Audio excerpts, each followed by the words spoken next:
Good evening, everyone, and welcome to tonight's meeting of the Environment and Place Overview and Scrutiny Committee. Before we get started, can I just hand over to Rebecca from Democratic Services to go through a little bit of housekeeping? Thank you, Chair. Please note that this meeting is being recorded by the Council for live broadcast and will be published on the Council website for a minimum of 6 months. The meeting may also be recorded or streamed for live or subsequent broadcast by members of the public, although ultimate discretion in this matter lies with the Chair in case of disruption. For those in the room, please note that if the fire alarm sounds, please exit the building by way of the nearest available signed fire exit route and make your way to the assembly point in the car park at the front of this building. Finally, please ensure background noise is kept to a minimum and mobile phones and other devices are turned off or switched to silent for the duration of the meeting.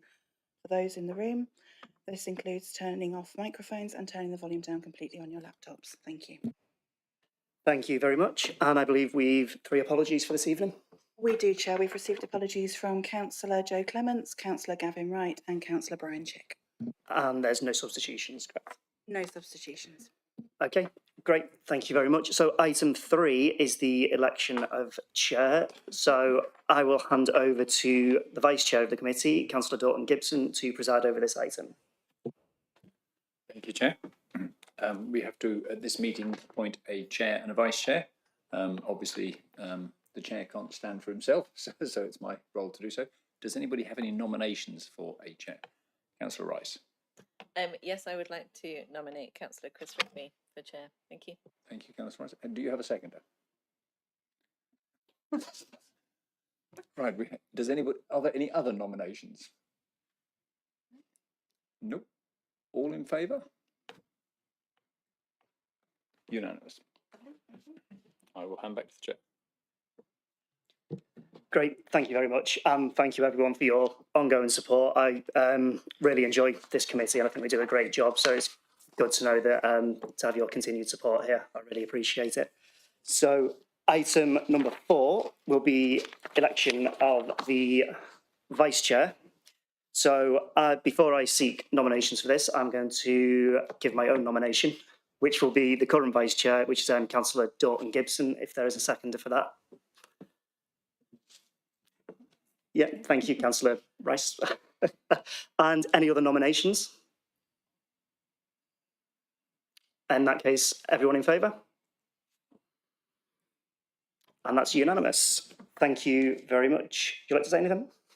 Thank you. That's great. Okay, so item 5 is declarations of interest. If any councillor's got any disclosable pecuniary interests at this item, Councillor Ricketts. Thank you, Chair. Yes, I have a declaration of interest in item 8 as I am the secretary of the unincorporated body CHAMS. That's a voluntary role. I also have a declaration of interest again in item 8 and in item 9 on the BCP local plan due to my employment. Thank you. Thank you very much. And from that, I understand that you will present to us for item 8, the petition which we're looking at, and then leave during the debate as that carries on. Is that correct? That's correct. Thank you. Great. Thank you.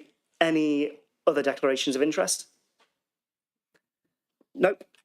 Okay, great. And then item 6 is the minutes of the last meeting, which was the 2nd of April. Has anyone got anything they want to raise from the previous minutes? I'll take that as a no. So can we approve those minutes by consensus? Agree. Excellent. Thank you. And then item number 7, public issues. Rebecca, any public issues this evening? There are no public issues, Chair.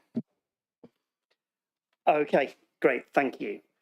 In which case we can move on to the meat of the agenda, which is item number 8, the recommendations from portfolio holders, cabinet or council. And we will then discuss this item and then we will explain that this will be considered later under the work plan once we've heard the presentation and had the opportunity to ask any questions, go through any debate. And then at the item number 10, I think it is tonight, we can then decide whether we want to place this item on our future work plan or not. So what I will do now, if this is okay, I'll hand over to Councillor Ricketts to present this item for us. Councillor Ricketts. Thank you, Chair, members of the committee. Thank you for the opportunity to speak today. I'm here because Christchurch Harbour, one of our most valued natural assets, is under significant and growing environmental pressure. Over 4,400 people signed a petition in just 4 weeks. That tells you how deeply the public care. They want action and they want protection. The harbour is a designated site of special, the harbour is a designated site of special scientific interest, and it's functionally linked to the River Avon, which is a special area of conservation. It's a vital ecological corridor for protected species like sea lamprey, Atlantic salmon, and countless migratory birds, but that status is under threat. Recent Natural England assessments paint a worrying picture. Priory Marsh has now been downgraded to unfavourable declining. Grazing has failed, swamp vegetation is taking over, and bird habitat quality is deteriorating. Stampit Marsh is in slightly better shape, but the salt marsh is retreating very fast due to erosion and pollution, with nowhere left to go. We're seeing the empty impacts of climate change play out in real time. The open harbour continues to suffer sediment and ecological stress. Despite all this, Christchurch Harbour currently has no specific protection in what was the emergent local plan, and that has to change. The Christchurch Harbour and Marine Society, along with the Merrick 1970 settlement, have submitted a draft harbour protection policy for members' consideration. It's ready to go. It sets out measures for nutrient neutrality, pollution control and climate resilience, all grounded in legal precedents and ecological science. This committee has a vital role to recommend the inclusion of that policy or something very similar in any emerging local plan. That's not just about protecting wildlife, it's about safeguarding our tourism, our flood defences, and our identity as a coastal community. The harbour can still be restored, but we need to act now. Please, let's show our residents that this council is serious about protecting what matters. Thank you. Thank you very much. We have had a request from Councillor Tarling to speak on this item. So, Councillor Tarling, if I can invite you to speak before members of the committee do, and then we can come to ask any questions before we go into the debate. Councillor Ricketts, when we'd ask you to leave for that time. So, Councillor Tarling, please. Yeah, thank you very much. I'd like to thank Councillor Ricketts for bringing this and for all of those involved in CAMS in raising this issue.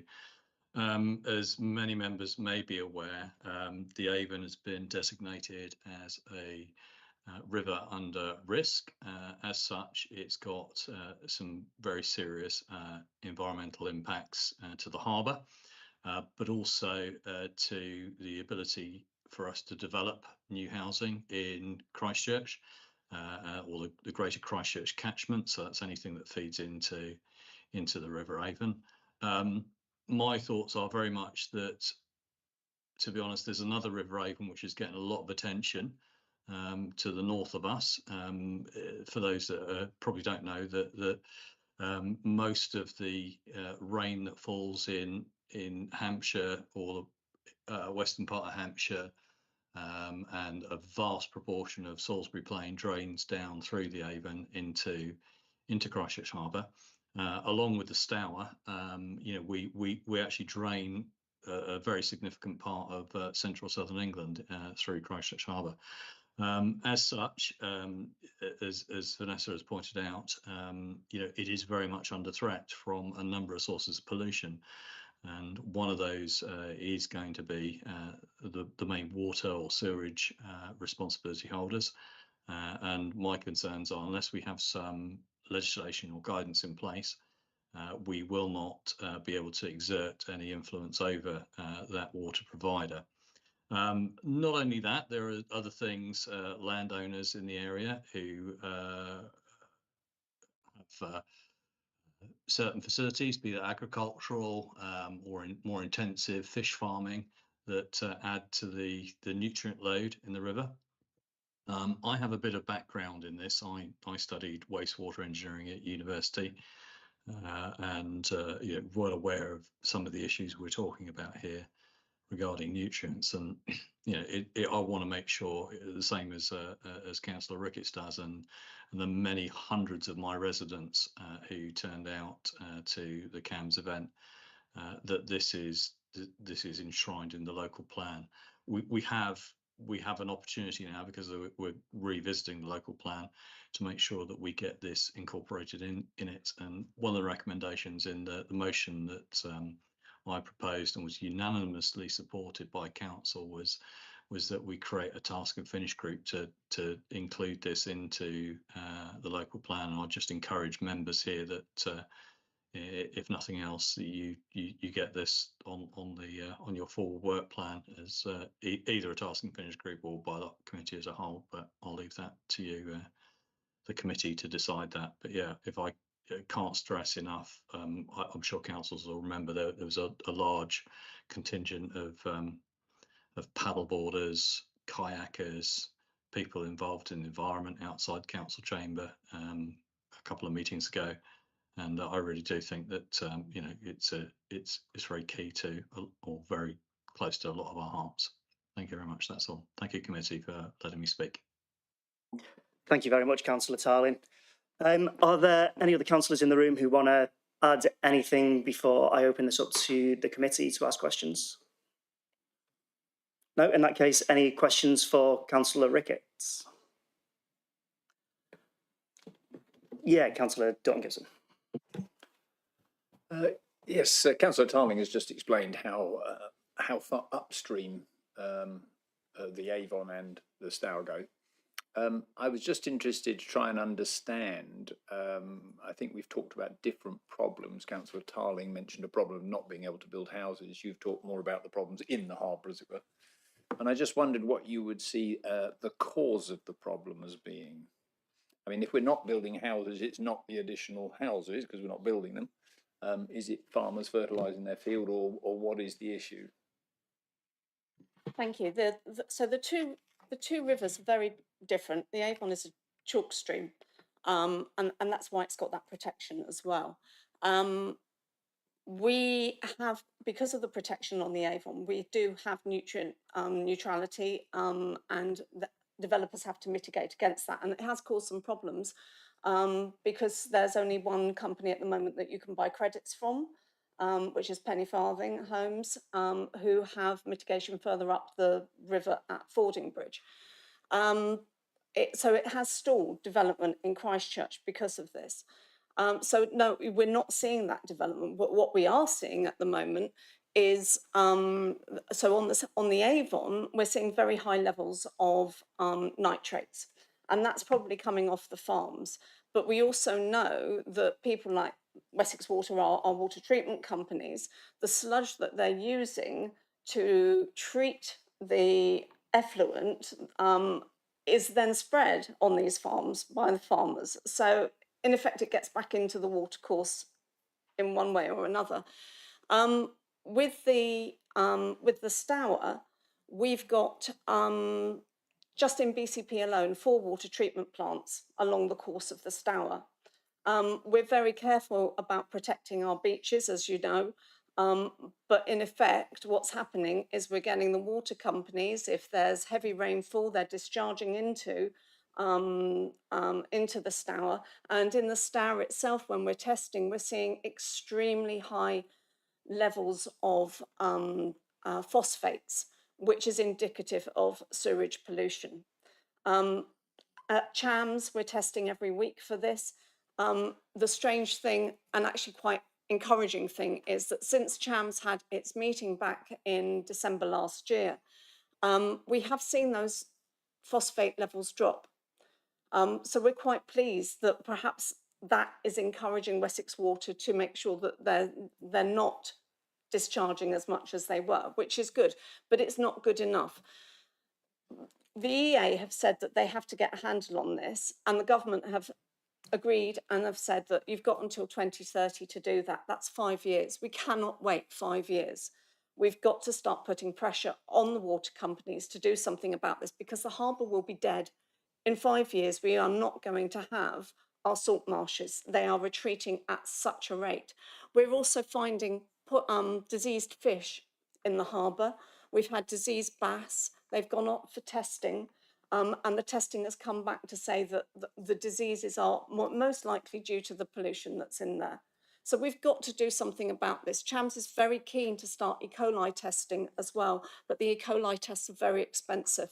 The test equipment is nearly £3,000, and then the tests themselves are £15 each. So we're trying to raise money so that we can do E. coli testing as well, because we're aware that lots of people bathe in our rivers. You know, we've got the paddle boarders, we've got the scouts, they're doing their canoeing, their kayaking. We want to make sure that our waters are fit and safe for people to use. And that's really important in the harbour, which is why we need this protection policy, because it's not just about ensuring that the harbour is there for the environment. It's also because this is a huge part of our economy as well in Christchurch. You know, we've got, you know, it's a lovely place to go boating. People want to come and use it and feel safe doing so. And just this week I had the scouts say, you know, how safe is this water going to be if our kids are going to be using it? I can't answer that. So we've got to have a protection policy in here, but they are two very, very different rivers, although we are now seeing protected species coming up the Stour as well. So that Atlantic salmon that's protected in the Avon, not protected in the harbour, is actually, the salmon parr is actually going up the Stour as far as Wimborne, because we've got studies where they've been radio tagging fish. It's really very interesting if you like fish, which I do.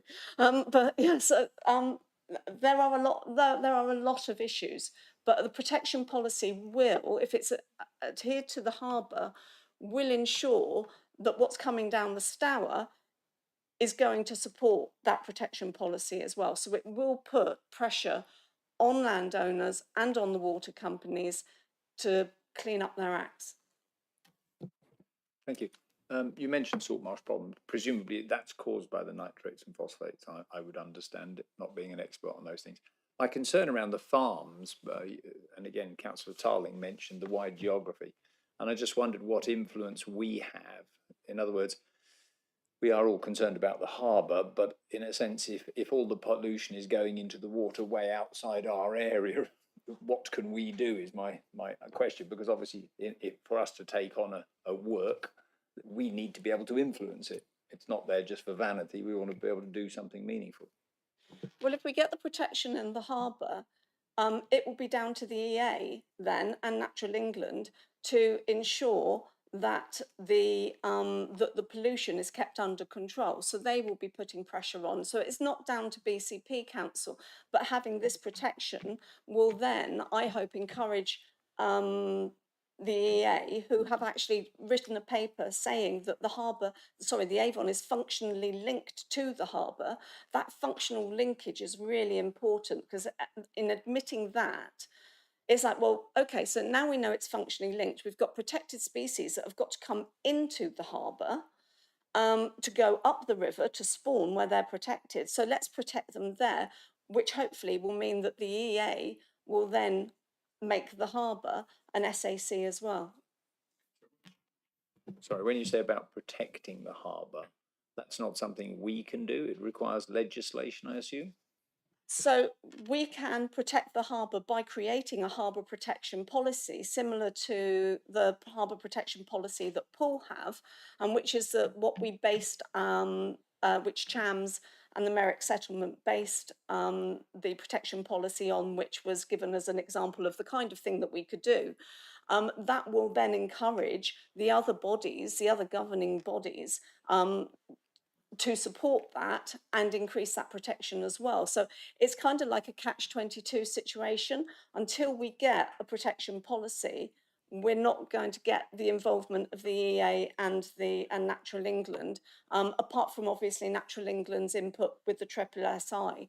And like I said in my presentation to start off with, the Natural England report on the condition state of the harbour does not make for good reading.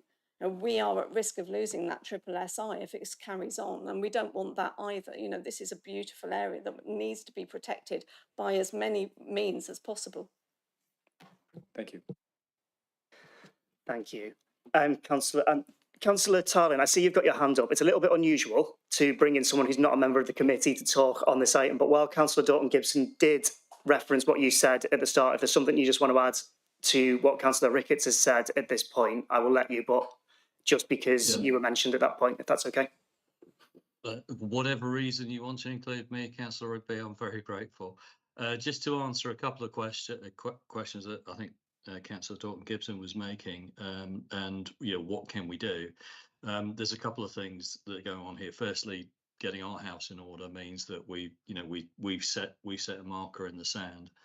Regarding the whole water catchment thing, is we are potentially going to be joining a strategic authority with Wiltshire, and including most of our catchment with Dorset as well. Dorset Council, the Environmental Mitigation Delivery Team, issued a newsletter a few weeks ago to us, to all councillors, and I sent it on again to Councillor Ricketts for information, whereby they've mentioned a number of mitigation efforts they've made, I think, on the Stour and other rivers that go into Poole Harbour, such as things as river margins zones and zones where you effectively stop the water runoff straight from farm fields into the rivers. Also, Dorset Wildlife Trust have taken over a farm, I believe, somewhere at the head of the Stour. I've not been there myself, but again have introduced I think runoff calming measures, which will also reduce the nitrate and phosphate load. So I think it's just worth noting it's not all about legislation and banning and stuff like that. There's work we can do, and especially with either Hampshire County Council or Wiltshire Council, to actually encourage them to take on board these policies to protect the Avon with us. There are works planned for the Stony Lane water treatment works, which is the only water treatment works in BCP, happens to be in my ward as well, that feed into the River Avon. At the moment, the works aren't planned, I think, for a few years yet. I can't remember the exact dates.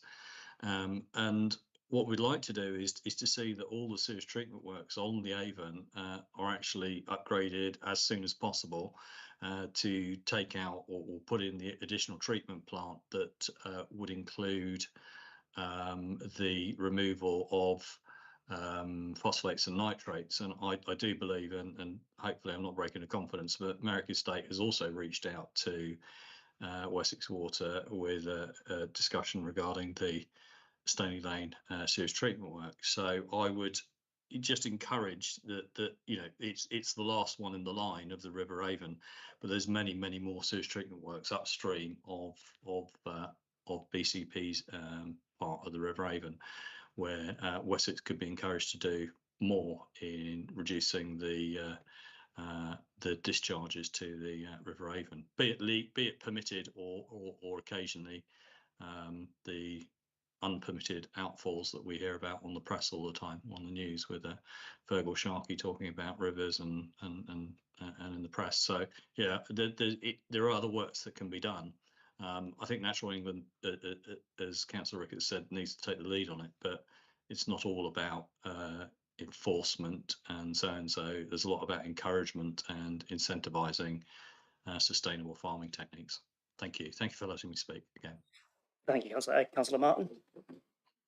Yeah, just clarifying that I suppose this other work can be done within quite a quick time frame, because obviously we're talking about for method of scrutiny about the task and finish group to look at a protection policy to go into the local plan, and then so at what point that protection policy becomes live because of the time frame of the local plan and when the local plan goes live. So obviously we just heard that like in 5 years the harbour would be dead, and so we're already taken out the next 2.5, 3 years or whatever in order before that's done. So is there actually other things that can be, what can be done in the meantime to mitigate against the fact that we're inputting a protection policy that is some years away from being live within the local plan? Councillor Ricketts. Thank you. Yeah. When I was asked to do the scoping report for this, I have actually put in quite an ambitious timescale, basically to have this developed by the end of the year so that it can be included in the first draft of the local plan. Because I understand that would probably be evidence gathering early part of next year. So if we could have this ready for then, it would be great. But it is quite an ambitious timescale that I've put in. I will admit that, but it's important that it's done. Just following on from that, just building on it, is there another route besides the local plan which could be available that you're aware of to get these protections in place? Well, as soon as we've got a policy that's, you know, that we consider is, you know, fit for purpose, then we can take that to council and it can be an approved policy which becomes a supplementary planning document as well. So if we've got that there, it's all ready to, it's, you know, ready to go, oven ready. Great, thank you. Councillor Gillett. I'm just trying to make sure I understand in a sense. So basically, we've got. So you're saying we've got high nitrates and phosphates coming into the to the River Avon. So I take it we've got sort of algal blooming and low oxygen levels. Then surely, why? I mean, say most likely thing probably is going to be one farm with a dodgy slurry or you know, a cesspit that hasn't been cleared for 150 years that they're not even aware of, or something like that. And then why aren't the Environment Agency just going up the river? I mean, it's fairly common in farming for someone to go out and then you know, farmer blogs gets a 50 grand fine. Is that not happening? What's going on with that? Yes, it is. I mean, the Environment Agency are proactive on the Avon because it has the SAC status, Special Area of Conservation. So they are monitoring it, and they do take regular water testing, as do DEFRA, and that's available on the government website as well to see the water testing that's happening there. Which is why, you know, we're seeing that phosphate levels in the Avon are being managed right until it gets to Stony Lane water treatment works, and because then they're not investing in that quickly enough, that's when we are seeing outfalls from Stony Lane water treatment works that are going into the Avon and going into the harbour. But at the point that comes into the harbour is actually just by the bridges, by the old civic offices in Christchurch. That's where the outfall is.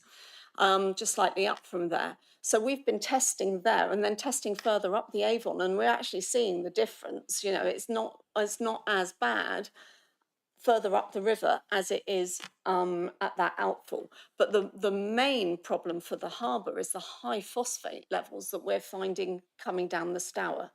And it's really the Stour that's got to be cleaned up, because the Environment Agency, yes, you're quite right, they are looking at the farming practices, they are monitoring the water, but it's the Stour that is causing us the problems in the harbour, because the phosphates, as you say, we're seeing microalgae bloom, we're seeing red algae, which is non-indigenous.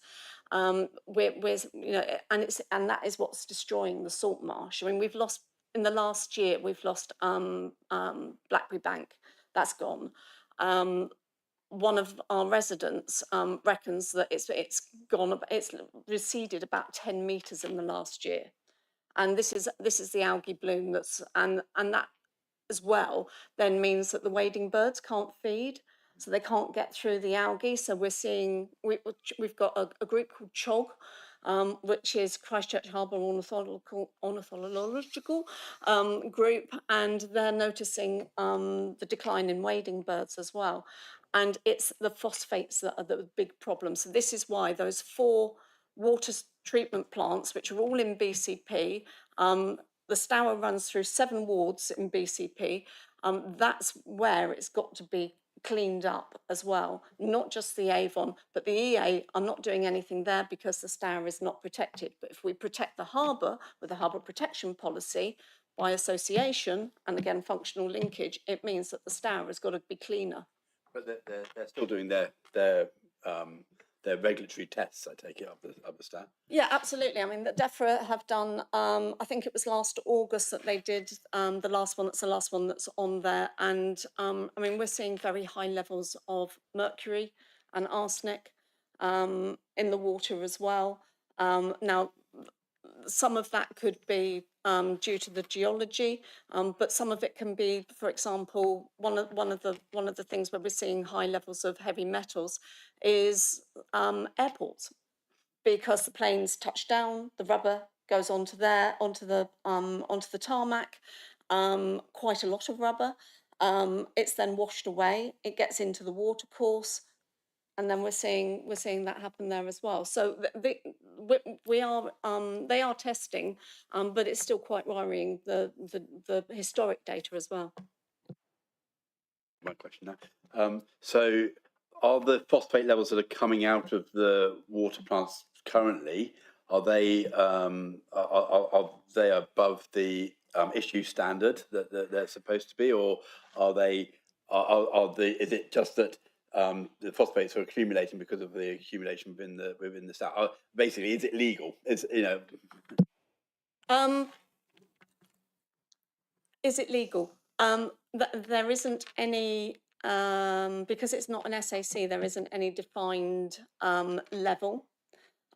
We can test up to 200 parts per billion for phosphates. That's our testing equipment. And we are regularly seeing a reading of 200. And at first we thought, well, maybe it's our equipment, that's broken. So we went and bought some more.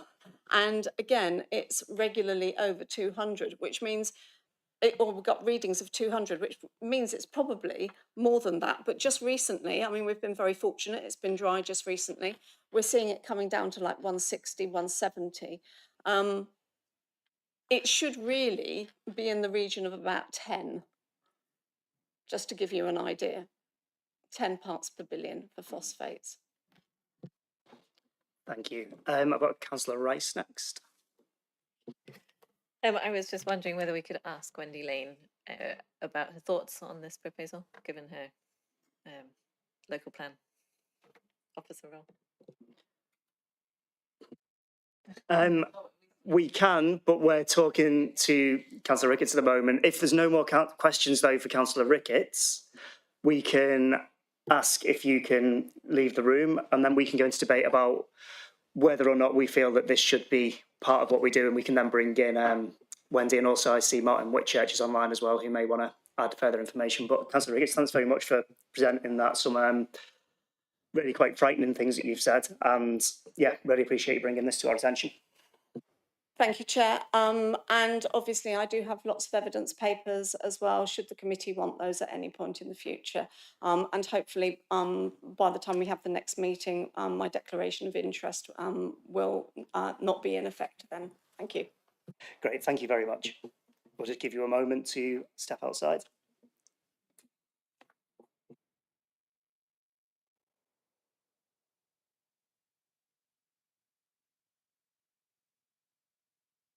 Okay, Councillor Rice, you wanted to ask Wendy if you had any information you wanted to share with us based on this and the upcoming local plan, should that be passed, if I phrase that rightly. If there's anything that you'd like to share about this item and its ability to be adopted into the local plan. I suppose the key thing is that the local planning is an evidence-based process. And obviously we were aware of the reps that were made to the submission local plan from the Christchurch Harbour and Marine Society, the trustees of the Merrick Settlement, the Ornithological Society, etc. Very much the advice that we gave back, because we provided kind of feedback, was in relation to kind of concerns about the habitats regulation assessment. The issue is that the Christchurch Harbour is not a habitat site. And therefore wasn't covered by the habitats regulation. We understand the point about functional relationship, but that's a slightly different one. The SAC, the River Avon SAC, is designated freshwater habitat and nutrient enrichment, which is different from the harbour saltwater environment. So there is different mitigation kind of impacts there.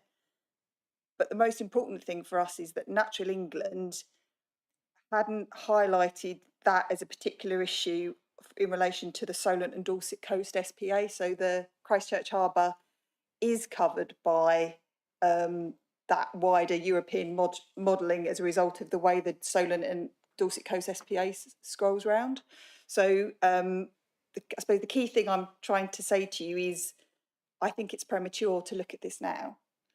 We are clearly having to look at propositions for bringing forward a new plan. That we need to have very detailed conversations with Natural England, including the policy context that we're having discussions in. And the reason I'm raising that is, as people may be aware, the central government is giving views on how some of that environmental policy can change. There's going to be a move away from sustainability appraisal and strategic environmental assessment to much more of an outcome level. That's been a long-standing desire that they've had. And therefore, we feel that we need to take all those factors into account when looking at all of the challenges that the area has, to be seen to be almost like ignoring other areas and just focusing on a particular issue and developing something is actually quite dangerous in relation to getting a plan through, because to some extent it shows that you're not following due process of looking at everything up front afresh in its entirety. You're just picking off a single issue to look at, and I'm just a bit concerned about that. As we've alluded to, Poole is very different because of the very significant range of environmental factors that need to be taken into account in the designations. The River Avon, again, a whole range of designations. And there is actually quite a lot of historic information about the Stour, because there was a whole range of Stour catchment initiatives which were going through.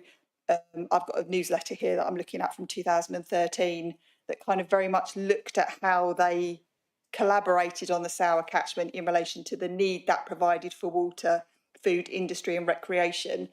And very little of the Stour is actually within the BCP area.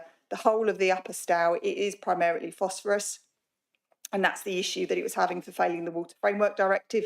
The middle Stour, there's a whole range of physical modifications, which of course some issues there in straightening, and then there's some other issues obviously in the lower Stour around failures, and obviously the impacts that's having on fish and other aquatic life. I suppose my issue is there is a whole range of really fundamental issues with the Christchurch Harbour. I don't necessarily think the expectation of what the planning system can deliver is correct. I agree that that the council probably needs to be talking to Natural England to see if there is a likelihood, if it is going to be designated as an SPA, it will need to be looking at what role it sees on the conditions on the triple SI, and very much we will look at those things in combination. But I'm not sure that this is the point to be taking this forward in isolation is probably my overall concern. Thank you, that's really useful. Councillor Rice. Can you also just comment on Councillor Ricketts' suggestion of just having it as a supplementary planning document? Is that the same response, or? So a supplementary planning document has to hook under a policy. And again, why would we be focusing all of the effort on a policy related to a plan that actually we are probably going to be asking for all of the Christchurch local plan from 2014 to be got away with, as it were, as the new local plan comes forward. So you're hooking it under a historic policy, but doing a lot of work. And as obviously we're going to be, as discussed at Cabinet the other day, the government expectations of producing a local plan is a 30-month timetable once we've started that kind of formal process. We are very concerned about the resource levels that we've got to even get near to doing that scale of challenging work and the amount of evidence that we need to do. This would take resource away from that wider need that we've got within the team to deliver a local plan for the BCP area as a whole. Thank you. That's really useful. Martin, I see you're online. I don't know if there's anything you want to add on this item which we might want to take into consideration while we're deciding whether or not that we want to adopt this into our forward work plan or not. Thank you, Chair. Yeah, thanks. Yeah, and I think I'll just add to what Wendy's already said, really, and as been commented by others as well. So it's clearly a complicated space. So my team, we manage nearly all of the green space around it, and I suppose that's where why I was interested in just kind of listening in tonight and being part of the conversation as well. So thank you for the opportunity as well. We already work, across all of those green spaces and cross-service with sort of the likes of the SRM team to consider the harbour and how it operates, and obviously seafront as well. It's a difficult space. There's issues. Just to address, I suppose, some of the points that have been made. There's issues with Priory and Stampit marshes. Those are largely based on landfill. There's coastal erosion of those, and we've got a duty to try and protect those because of the erosion of the landfill. We've also got increase in sea level rise and storm action from climate change, and we've got our management of the salt marsh as SSSI and all those other designations that have been cited earlier. It's a complicated sort of space to look after and manage, lots of different moving parts, as well as the public and all the other actual water sort of usage in the harbour as well.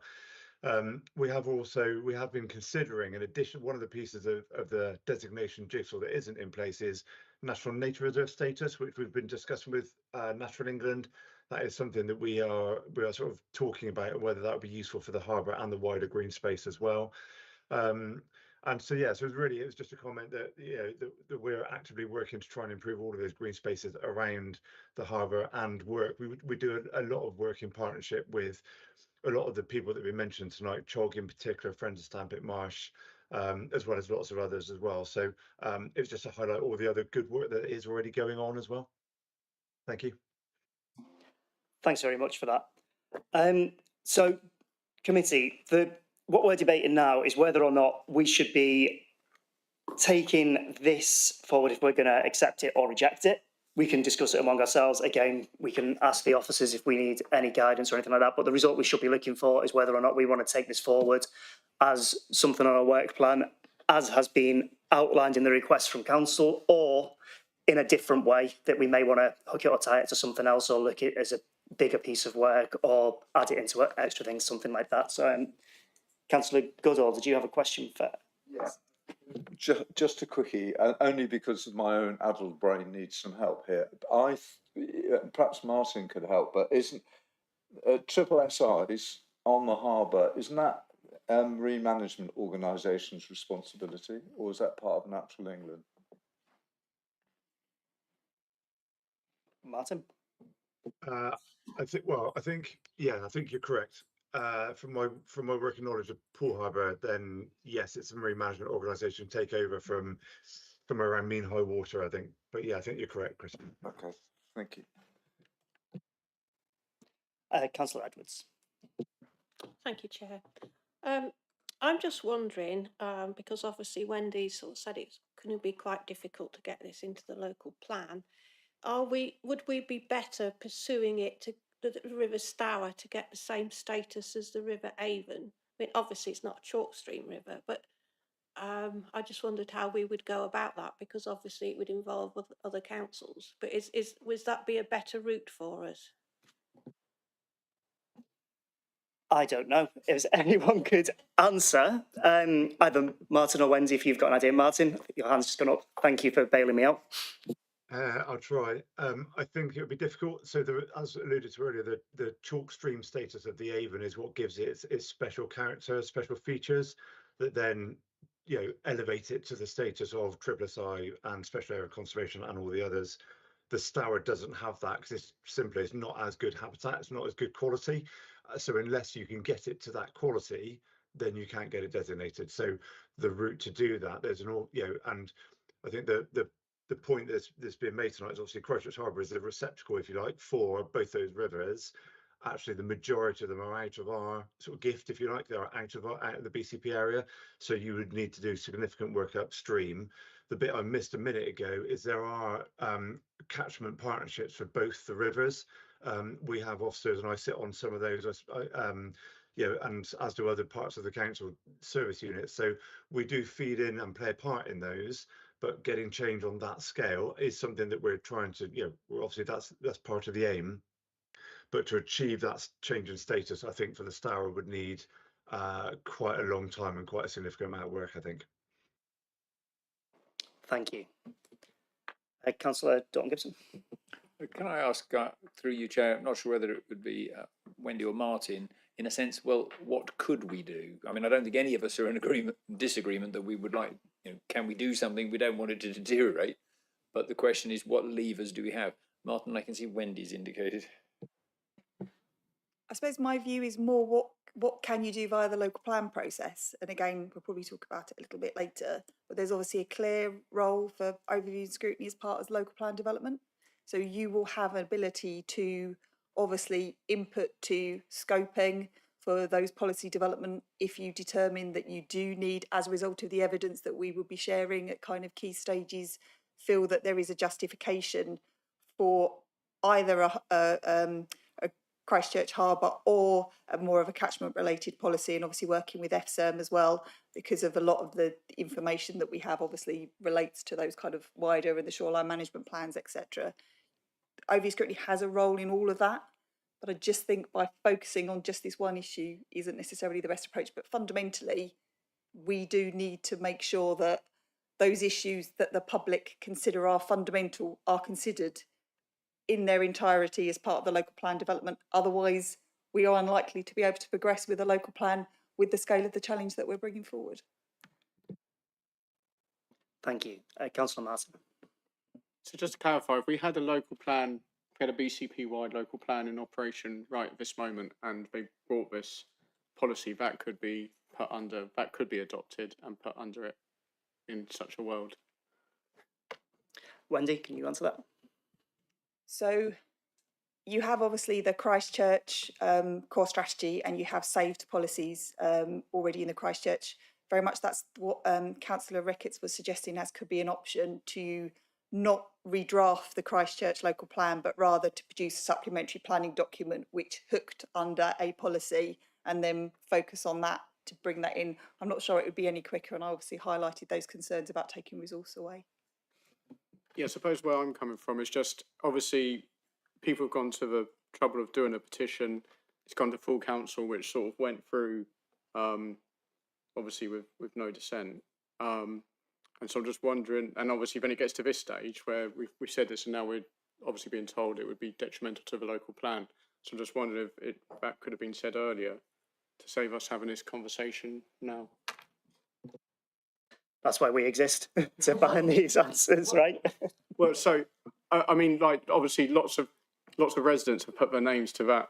You know, people taking the trouble to go around knocking on doors, getting the signatures, doing all the rest of it, and it just feels like potentially their time has been. I don't know. It just feels like there's a conversation somewhere that's been missed earlier in the process. Councillor Rice. What could have happened at full council, I assume, is that we could have agreed that it should be done. But it's very difficult to do that type of thing at full council because we don't get officer input generally. So we have no idea of the implications in terms of staff resources or the costs. So it's very difficult to make a decision in full council. So that's why it gets referred to somewhere like here so that we can get all of the information. But from a resident's point of view, it's frustrating and it's difficult to understand. I was wondering whether if the voluntary organisations that are campaigning on this and doing the monitoring, if they were able to fundraise independently and basically do the work that BCP Council would do as part of the local plan, but they do it sort of and then just submit it. All of the work has been done because they've paid external consultants to be able to do the work. I have no idea how much they would need to raise to do that. Is that something that would be a possibility? Wendy? As I say, I suppose the issue is the habitats regulation assessments that we're going to have to look at is going to have to look at the BCP area as a whole, and all of those things, like I say, the Solent and Dorset SPA.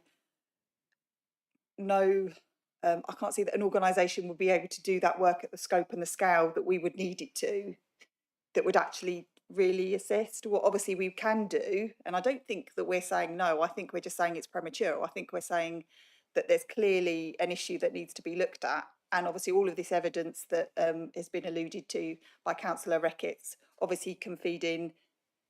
It will be a discussion obviously with members how they want to do that. It might be that, again, that they would want to have some topic specific issues, and Christchurch Harbour could be part of that. It's not really for me to determine how you want to do that, but I don't think it's wasted. I just think it's premature. But clearly, you know, it's that mechanism. But as I say, I think it's very hard to see how any organisation other than the council, other than Environment Agency and Natural England, doing that work would be really difficult. Thank you. Right, I think we've had quite a lot of debate and a lot of information to consider on this item without really reaching a conclusion. So has anyone got any proposals of where we should go from here? Oh, Councillor Goodall.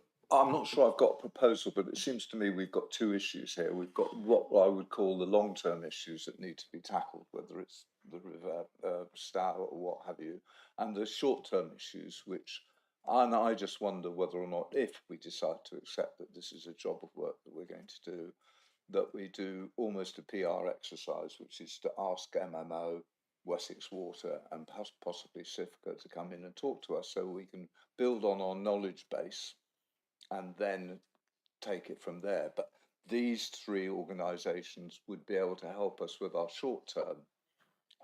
As Councillor Ricketts said, the problem is not long term. A lot of this material will have disappeared. I mean, the health of the harbour will have gone. So we need short term work in order. So we bring these organisations, we invite them organisations in and ask them what they think and where they think we're going in the short term. Councillor Edwards. Thank you. It was referred to that the waterworks at Stony Lane are causing a lot of problems on the River Stour. I just wondered if we can put some pressure on Wessex Water that will be doing those works, as to whether they can bring the works forward or when they're planned. But I just think it would be good if we could put the pressure on, and I propose that we do write to them and ask them to move it as high priority. So I'm getting the impression that this is something we want to look at. We're not entirely sure how we would want to go ahead and look at it, and that there might be multiple strands of work which can tie in to how we look at that, whether that's as part of the local plan scrutiny that we'll be doing, whether that's a more short-term thing, inviting in evidence from various stakeholders, including the water companies and what they've got, and engaging with them. So I think I'm happy to propose that we accept this onto our work plan and that we look at scoping this out, exactly how we're going to do it, at a separate time outside of the public meeting. I'll look for a seconder for that. Yeah, Councillor Dalton Gibson. And if we can have a show of hands of all in favour of that. And that's unanimous. Yeah, and myself as well. Yeah, thank you. I forgot I've got hands. Okay, that's great. Thank you. One moment. I just want to check if Councillor Ricketts is going to come. Okay, that's great. In which case we can move on to item number 9 on the agenda, which is the BCP local plan next steps, updated development scheme and statement of community involvement. Now we're doing this a little bit back to front because this actually went to Cabinet yesterday rather than us pre-scrutinising it. So there has been a discussion on it already at Cabinet yesterday where they've reached some resolutions, but we can also, of course, add recommendations into that and find out more here. So to introduce this, we've got the Leader of the Council, Councillor Millie Earle, and also Wendy as well. I believe you're here for this item mostly. So, Councillor Earle, when you're settled, if you want to introduce it to us, please.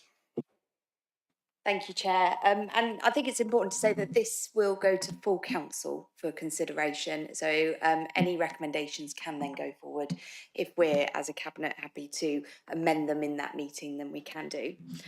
So I introduced this in quite a lot of depth yesterday at Cabinet, and I'm not going to go through it all again, just because it was quite a long introduction. But really what this comes down to is the fact that we submitted the draft local plan last summer to the examiner. It was then considered in January and it was rejected.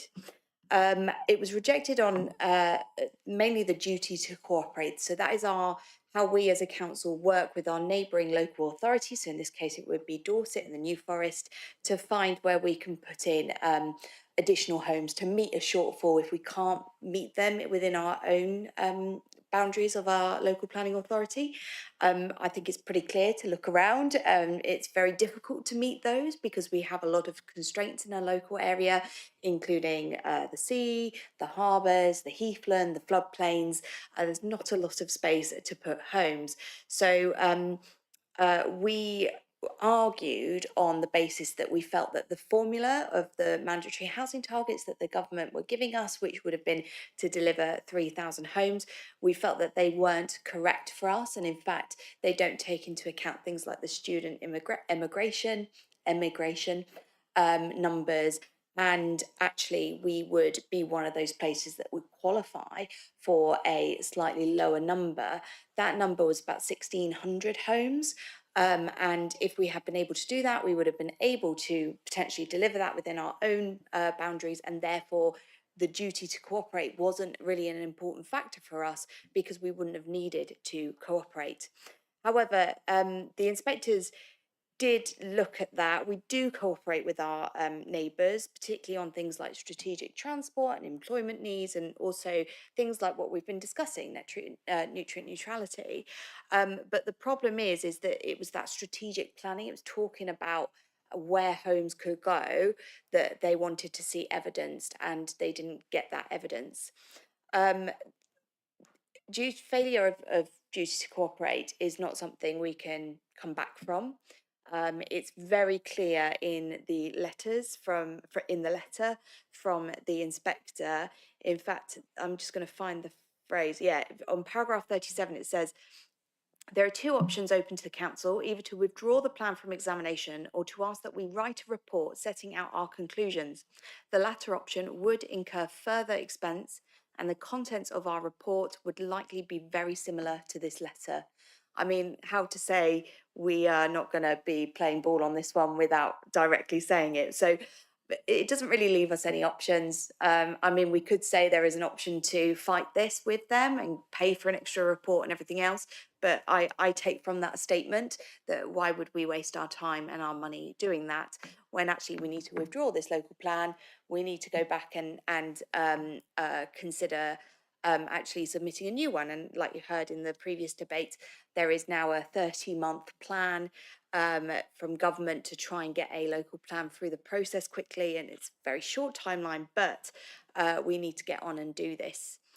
The reason why it's really important that we do and we don't stall any longer is because we are at risk of losing control of our planning system. So you may have heard of other places the phrase planning by appeal, and that means that their planning committee is essentially defunct. It doesn't really have a function because there is no demonstrable land supply. We're already into the tilted balance. We have 2 years of land supply, but what that means is our planning committee have to take that into consideration when they're making decisions. If that goes down to zero, then planning committee may as well not even meet up, because we will always be at the mercy of the planning inspector. And in fact, I've already been looking through. I was looking at a house in Camphor Cliffs recently, not to buy, but I was quite interested in some of the planning, the reasons why appeals are going through and why they're not. And I was looking at one in Camphor Cliffs, which was a family home. And I'm really concerned about these family homes which are being knocked down and luxury flats being built on them. And because our need as a local authority area is in those 3 and 4 bedroom family homes rather than in the 1 and 2 bedroom flats that we seem to be seeing. And it was to demolish this house and build 7 flats on top of that plot. And actually in the planning report, the reason why it was allowed was because it's in tilted balance, and actually the net gain of adding 6 homes outweighed the fact that we had that need for 3 and 4 bedroom homes. And I find that really frustrating, because it's almost like, because we're in tilted balance, and then if we do lose further control, we will see development happen that doesn't actually benefit our communities. So I feel quite critical of the government actually putting the additional pressure of those additional homes on us, because I don't think it's actually going to deliver for our communities. However, that is the policy they've got. They do have a huge majority in Parliament, so I don't think we're going to get anywhere trying to fight that. So just to add on to that, really this is around identifying our land supply, and we have a plan in place to go out to do a call for sites and that kind of thing, already drafted. We really want to move as quickly as possible. I do just want to stress that 3,000 homes is a lot of homes. The most we have ever delivered across Bournemouth, Christchurch and Poole in 1 year is really between 800 and 1,000. So when you think about it in those terms, it's going to be very, very difficult to meet the delivery because a lot of the issues around viability mean that houses in the system that get planning permission don't actually get built. We've currently got 8,000 in our planning system which are waiting to be built, may never be built. And when we think of it in other terms, you know, where all these homes are going to be, even if we built on the green belt, it wouldn't be anywhere near that amount over the local plan period. So we have to really think quite creatively. And I think it's going to be a really challenging period for us as a council because of having to demonstrate that number and what that means for our communities, because it basically means that red lines are a bit of a thing of the past when it comes to it. However, to retain any control within our planning, we have to be able to get this local plan underway, get it adopted, and then we have the ability to at least look after the things that we absolutely need to from a legal environmental perspective. So the only other things to mention are within this, we have the local development scheme paper, which was submitted to government on the 6th of March. It was updated for the local plan, and basically we would need to withdraw that because it's out of date now if we want to carry on with creating a new local plan. And then the statement of community involvement as well, that was adopted in September 2020, but we have made some updates to it. That is still valid within its updated form. We've taken out things like referring to COVID and referring to the LEP, things that aren't relevant anymore, and have also updated some of the engagement principles and of course the government planning reforms that have come through since the new National Planning Policy Framework was adopted. So yes, I think that's where we are. I don't think there's much more to say, but very happy to answer any questions. And of course, it's good to have Wendy here as well for the kind of more technical stuff. Thank you. Thanks very much, Leader. That's quite a lot, like the housing targets. I do hear how passionate you are about the number of housing targets which we're having, and that I was listening into Cabinet the other day, and I know that a lot of that debate focused on the targets which are being given by government, what we can hit, and I think we've kind of hit that a lot. And maybe if we can try and steer this debate tonight away from just the housing targets, what we think they should be, what they may not be, what any political party says they should or shouldn't be, and try and focus a little bit on what this interim period means for the residents, for the area, what we're going to have while the local plan's being developed, and also how we're going to scrutinise the local plan as it's coming through and going through development, as well as really trying to get into the crux of how we can deliver something between us all, because if we look at the timeline for the development of the local plan, by the time that is actually signed off, it's going to be potentially none of us could be sitting here as councillors. This could be for an entire new administration, opposition, an entire new 76 councillors to be dealing with. So how we can create something which is really resilient for our communities, that isn't going to get ripped up and we go into the same process again in 4 years. There are a couple of councillors in the room who aren't part of the committee, so if I can ask if anyone would like to speak on this item before we go into the debate.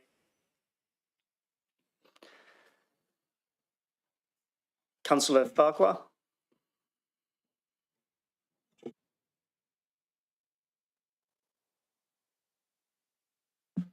Thank you very much, Chair, and I very much appreciate the opportunity to address the committee. I think most of us would have experienced in our wards for want of a better term, the scourge of tilted balance for provision into what our communities want, as opposed to hitting a target. And it's quite right that you highlight the difference between a target and that which actually benefits our communities here across our three towns.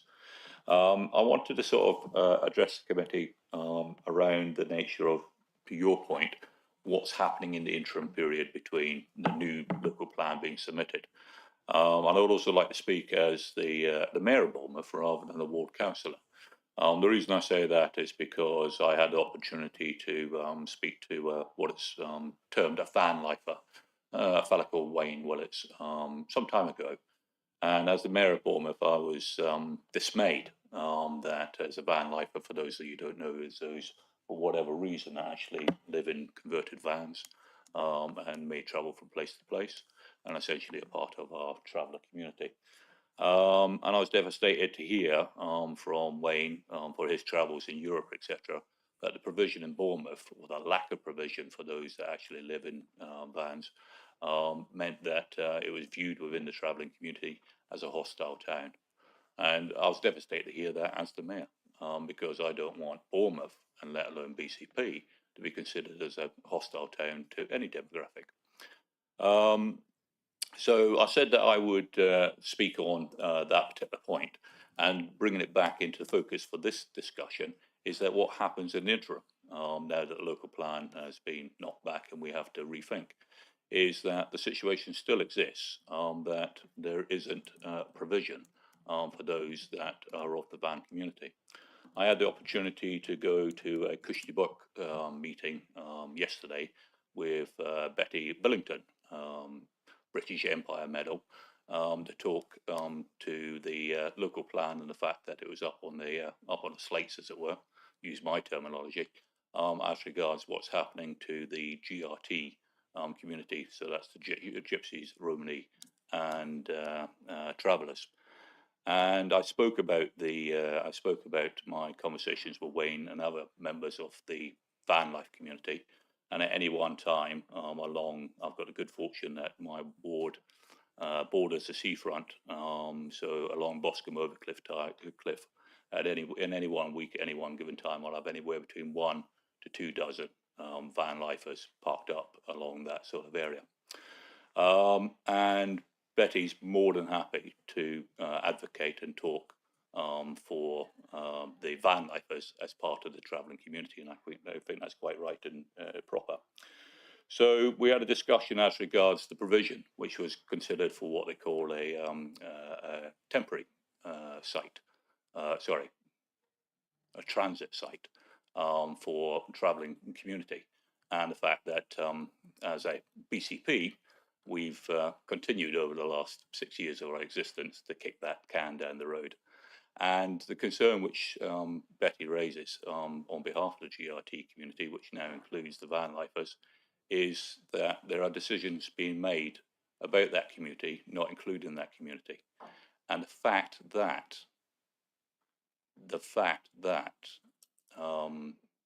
they are part of our community, and we have been knocked back for, what was the term that you used, Millie, as regards the duty to cooperate. A duty to cooperate. So I'm reminded of that phrase, a duty to cooperate. One of the things which I said to Betty is that with that nature of that particular community is that we raise that spectre, that we should have a liaison officer for the GRT, and we should be looking at sites for the transit site, but also other needs within GRT community. And I said that I would share, with your permission, an actual pack which they give to travellers, etc., that comes in, and that pack in itself has a duty to what was it again? Duty to cooperate. To cooperate, a duty to cooperate from the police, from BCP, from Citizens Advice, from Women's Health, from Mental Health, and in the pack itself is targeted at that particular community because I was interested to find that within the GRT community, or elements of the GRT community, is that they don't actually talk about women's issues, even mother to daughter. So there are members of our community which are crying out for involvement with the local plan, And I would like to distribute that pack so that your members can actually look at what they're actually doing in cooperation with the police. There's a police leaflet in there.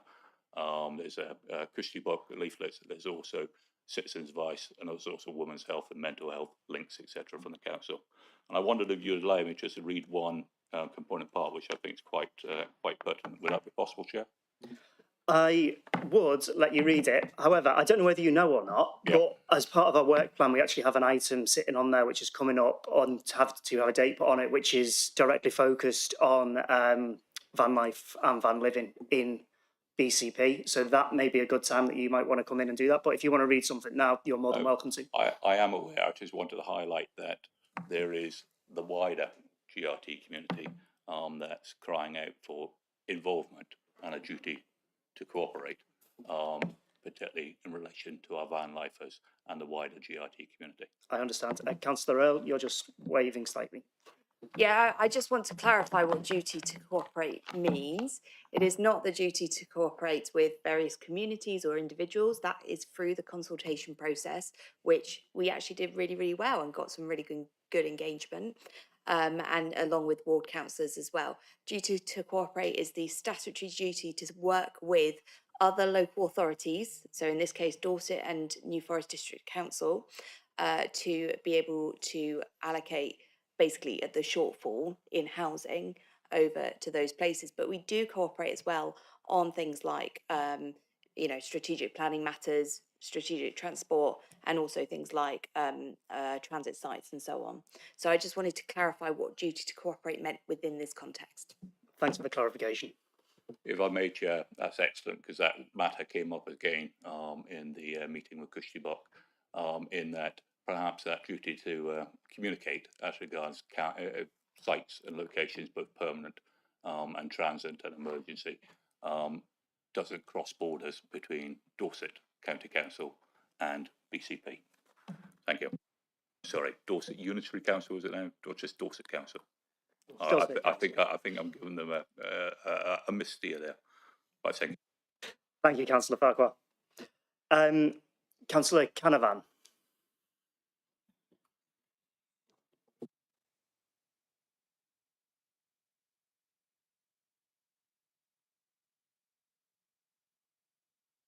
Thank you very much, Chair. Thank you for the opportunity to speak. If you're pleased to hear, I'm not going to talk about housing targets. I do get passionate and exercised about it because I'm very aware that the poor state of some housing in our community, especially the ward that I represent, does have an impact on general well-being.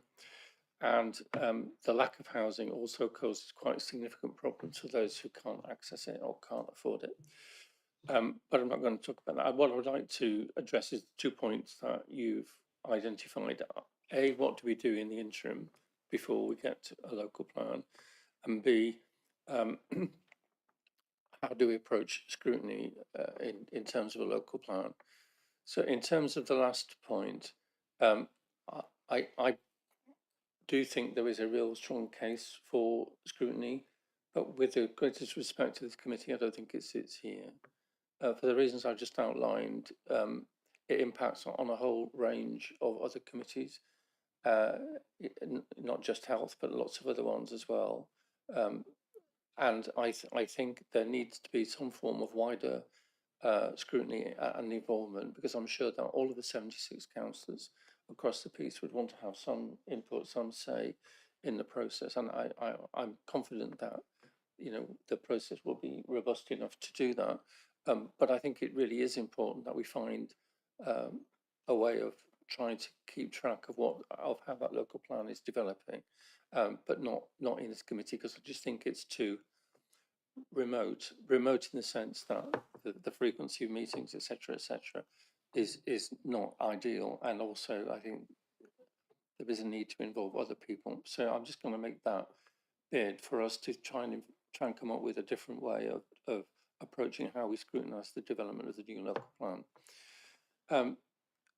In terms of what we do in the interim, I think what came out of some of the discussions was that we can't do nothing. we can't do nothing, and we certainly can't wait for 30 months before we do anything at all. Somehow or another, we, and I'll stop using the word you, we somehow need to find a way of encouraging development and encourage developers to build houses in this area. And somehow together we have to overcome the fact that there are 8,000 planning applications that have been approved where they haven't been built out. So we have to identify, in my view, we have to identify sites, potential locations where we could potentially build and meet that shortfall. One of the points that came out of Cabinet last night was a kind of indication that one option floated by a particular political party was to actually build whole new towns. And it's actually something that this government has proposed also. And I don't oppose that, but I think the lead-in time to that is so long that it doesn't make any immediate impact.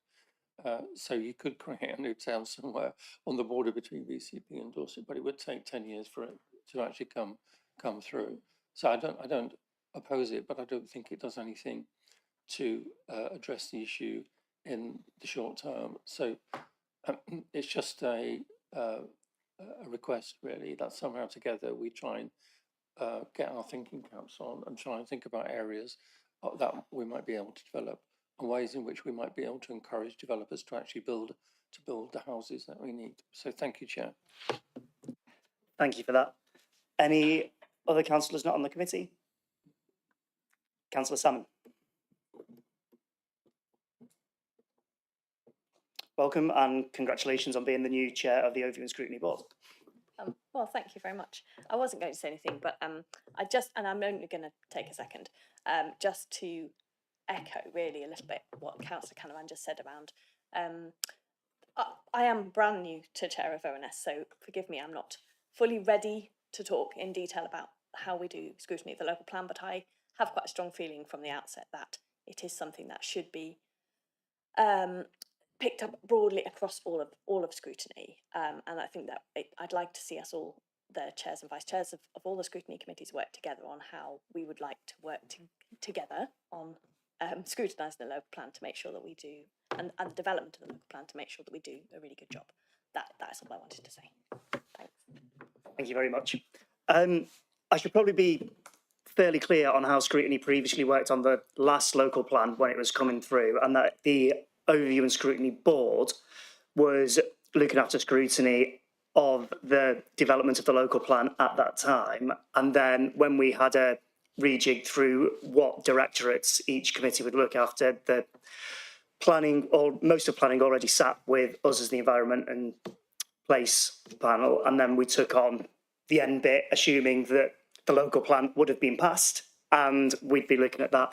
And I don't think this committee's ever been particularly precious about what it looks at, and what we want to see is good quality scrutiny happening, whatever shape that takes. And I think that's the most important thing which we can do. And if we can find a way to work across all the ONS committees and board, then that's great. If there's another way that can do it, if there's going to be a formation of a local plan working group again, for example, if we can support that or have another way, I think all of that is up for discussion as far as I'm concerned, and hopefully the committee would support that as well.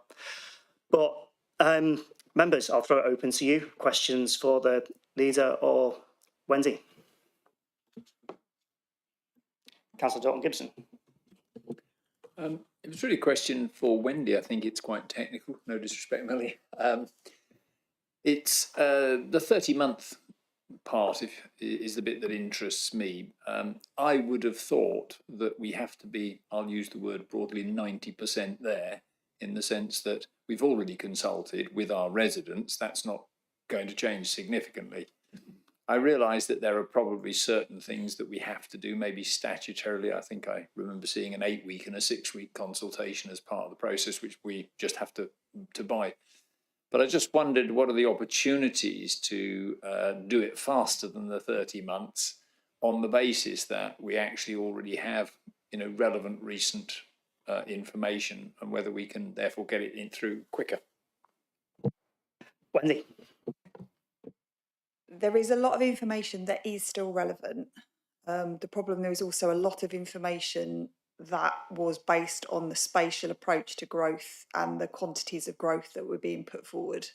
And obviously with this move towards significantly higher figures, and we are just checking if our assumption on the figures are correct, because if it's 0.8% of dwelling stock, it just means that then the next year is 0.8% of dwelling stock of the year before, which includes what you've grown, you've built. So we think it could be more than the 45. So we'll need to check that, but it's that kind of quantity or more.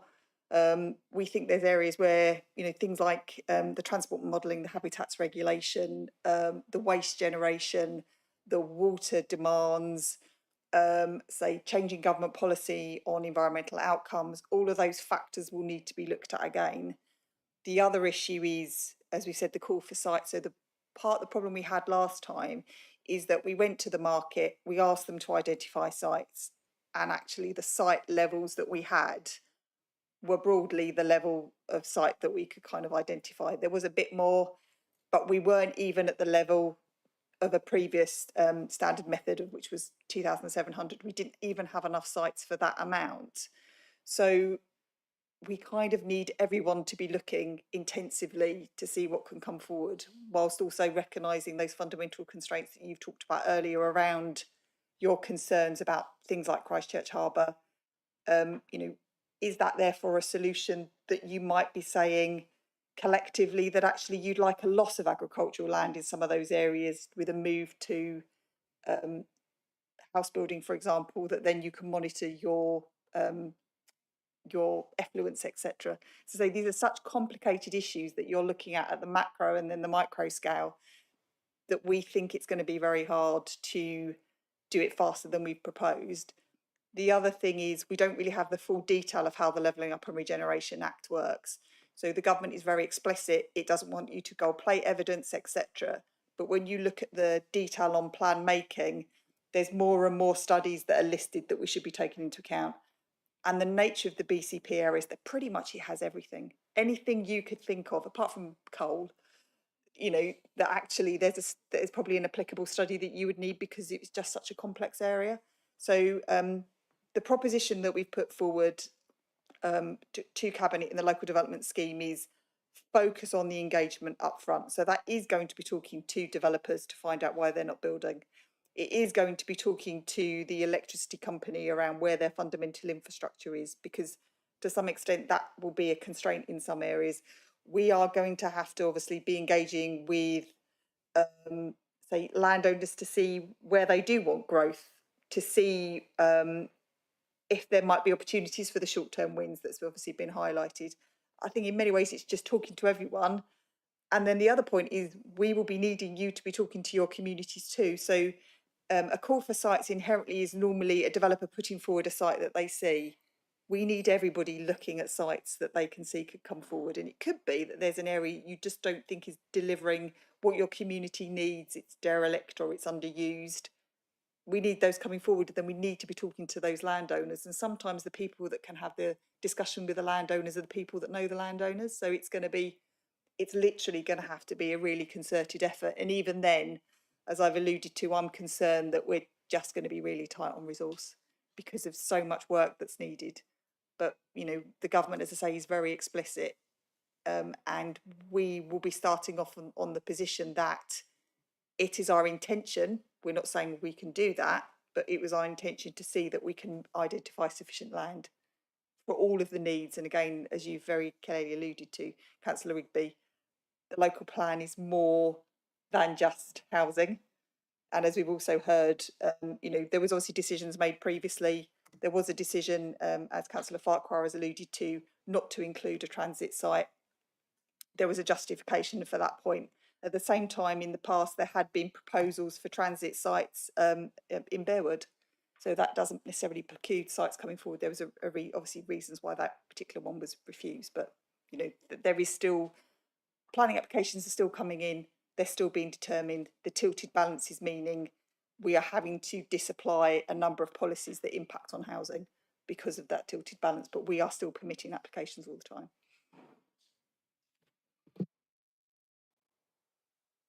Have we had discussions, I mean, if the failure was over the duty to consult, because we're saying effectively we couldn't do 3,000, we haven't got the space. Although my understanding was we were saying we didn't need 3,000 rather than we couldn't do it, which doesn't make any sense to me around the consultation. We don't need to consult when we said we don't need it, but that's another story. Have we spoken, started those discussions to say, well, okay, can Dorset or New Forest take how many? Because I mean, in a theoretical position, we could just, if they said, yeah, we're quite happy to have the remainder, we could just sort of almost turn it around and rerun it. So have we had that yet? So we do have regular discussions with Dorset. I mean, the scale of the challenge they've got compared to where they were is even bigger than the scale of the challenge that we've got. I mean, their figures have gone up dramatically, and we're also having discussions, obviously, within the devolution area, and Somerset figures are huge. Wiltshire's figures are huge that they're having to look at. So there's a whole range of kind of challenges that we're looking. But no, we're continuing to engage. So the starting point from central government is every single local authority should meet its statutory housing needs and any needs from any neighbours unless it has really robust evidence that proves it can't. So we can't start off on the basis that we don't have to try to meet our need because we can send it to someone else. The starting position is that we must do every single endeavour we can to try and identify the land for that need. Thank you, that makes sense. Councillor Rice. Yes, I just wanted to clarify when the tilted balance came into force. Was it when the local plan was refused or? So my understanding is the tilted balance has been in place for a number of years because the council has not been able to show actually that it's come in. So in Bournemouth, it's been in place for a while, and that's because the Bournemouth figures in the plan are really high. The pool area was kind of safe because it still had a 5-year plan, and obviously there was a significant sale of sites that were indicated in that, and Christchurch also. But as soon as the plans became more than 5 years old, they're disapplied, and that's when the tilted balance has come in. So we've been having to weigh heavily in Bournemouth for some time, but the other ones are all in now. So I think that leads on to my big question that I sort of said at the start of what happens now? What happens for the next 30 months in BCP? Is this open season for developers to do what they want and provide loads of 1-bedroom flats, 2-bedroom flats, which might end up being holiday homes or might end up being whatever? Or are there protections which we've got in place, which we can use? Are there new ones that we can bring in the interim? I think there was some sort of supplementary planning documents earlier, but they may not be able to be linked to an existing policy if they're expired. And finally, what happens to the draft sill charging? Because I think where we are currently, for example, Bournemouth Town Centre is still 0 rated for sill. In this situation now, is that able to change? Quite a lot there, Leader. So I think there are 3 things we need to consider to answer all of those questions. The first one is the timetable within which we will do the local plan. And if you, on page 38 of the agenda, you'll see that the 30 weeks doesn't actually start for another year. So it's 30 weeks plus a year. I wish it was, but like Wendy said, there's a lot of that evidence gathering at the beginning before we see it through the process. I think my concern is that we may go into an even further tilted balance, or Wendy will have a little bit more information on what it looks like when you lose that altogether. I think that I do feel like there's going to be a period of uncertainty, and in fact, I understand other councils are targeted when they're in that position because developers know they can pretty much go there and build whatever they want. So it's very concerning to me. I'm not sure exactly what we can do about it in the interim, but if there is anything we can do, and we have discussed things like an SPD to deal with some of those immediate issues, but without actually having the evidence base of a local plan, to be honest, there's nothing really to hang it on. So we are in a really tricky position there. The other thing I was going to mention was actually house building. So we do have an issue with a housing crisis locally, as Councillor Farquhar said. You know, we have a lot of people who can't access affordable housing. So I think it's really important that in the meantime we continue to work on our regeneration ambitions, and we continue to try and deliver what we can as a local authority. The problem with that is so much of our house building is dependent on the market. And we have some serious market failure in this country right now when it comes to house building, mainly within the construction industry, where inflation has just gone absolutely sky high to the point where it's going to be very difficult to deliver anything. What I would say is over the last year and a bit, a year and a half, we've actually built a really positive relationship with developers through the local development agents forum. And I think we're in a much better place to actually work pragmatically with them to deliver, rather than to create a hostile environment where it's kind of them and us. So that's mainly down to the work Wendy has done and John Bishop as well. But I do kind of feel a bit more confident that we have those relationships in place and can at least leverage them when it comes to what is appropriate and what isn't, and what we would fight at appeal and what we wouldn't. And then your other question was about the scheme, Still charging. the still charging. So I'm going to defer to Wendy for that one. So we submitted the SIL charge a little bit after we submitted the local plan, but the consultations were broadly at the same time. So a SIL charge is dependent on you producing your infrastructure delivery schedule. So we produced a schedule that indicated that for the scale of growth we were looking at that time, it was about £3 billion worth of infrastructure, of which a lot of that was strategic transport schemes were needed to facilitate the growth. Because we had that kind of scale, we could highlight to the inspectorate that therefore what we would be asking for SIL was only a very modest amount, and that therefore put those charges forward. The problem we've got is the SIL charge is inherently related to the submission local plan, and so we feel that we have no opportunity to take that forward because it's undefendable, because the local plan isn't going any further, and therefore that will fall away. But you still have the community infrastructure levies in place for Bournemouth, Poole and Christchurch. So the one for Bournemouth is the one that took in place on the 1st of March 2016, and we update our rates on the basis of indexation. So for example, the rate for residential development outside of the town area action plan was 70 in 2016 per square metre, and it's now 101. So we are continuing to update, but obviously we're not refreshing or looking again at how those SIL charges are set and whether or not you would be varying them. So it's just this kind of status quo that we've been having to date. So where there's a SIL charge of 0, that obviously can't be indexed because 0 indexed is still 0. So that there's no opportunity to increase that at any point now until the new local plan will be in place. Is that correct? Yes, because the other thing you have to do, so the other concern that government has is that you have to prove that your plan is deliverable, and you have to do a detailed viability appraisal. So that includes you having to look at your plan. So for example, if you had a plan that was so restrictive in relation to environmental standards that nothing could be developed because all of the money that you would be spending, you'd be eating all the profit, for example, you wouldn't get that through because the viability appraisal would say it's non-deliverable. So we can't really change the SIL charging schedule till we've developed the policies and then we've tested that it's all viable. So we are kind of stuck in this cycle of having, but at least you've got them.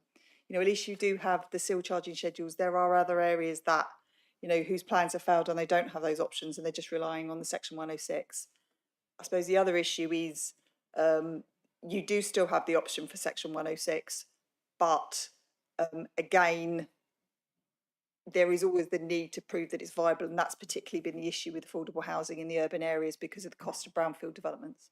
So that's why the SIL charges schedules have been set as they have. All right, thanks for that clarity. That's really helpful to understand it. Anyone got anything further at the moment? If not, I can just carry on. So where we're at with the timescale, obviously you've said that can't really be accelerated at any point. We've got this evidence gathering stage and we're not bringing anything to really the 30 months starts in the middle of next year. It's basically this time next year, isn't it, where we'll be starting from, which means the final adoption of the plan is in, let me just look, September, October 2028, which is, like I said before, which is beyond the local elections in 2027.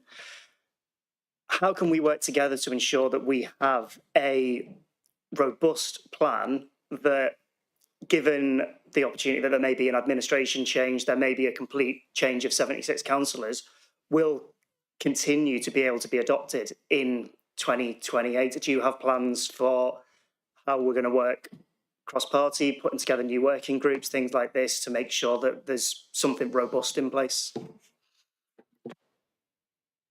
I think it depends on how we all approach the local plan process in the first place. And obviously, you know, we're all members of political parties as councillors, and we would have different priorities when it comes to planning and the local plan. I do just want to say, you know, the call for sites is pretty early, it's earlier than that. The consultation comes through around election time. But, you know, if we're campaigning on a site in 2027 because we don't think it should be in the local plan, or we, you know, whatever it is, I think it's going to be very difficult for those who win on those kind of promises to then have to see the local plan through based on that. So I'm kind of, I feel very much like, what do we expect from each other? I would very much, it would be brilliant if we could all work together and not mention this as a political point at all. But the reality is that's not going to happen. And I think we need to be really honest with ourselves actually about what this process is going to look like. The point is whoever takes over, if someone else wins in 2027, they're still going to have this problem no matter what. So you know, I think we just need to be as sensible as possible. But on your point around working groups, absolutely, I think there are probably some things that didn't work very well in the previous system. Not that they didn't work at all, but they just, you know, could maybe be improved. So I'm quite interested in hearing from all councillors of their experiences of the working group. I wasn't on it, so I don't know what the experience was.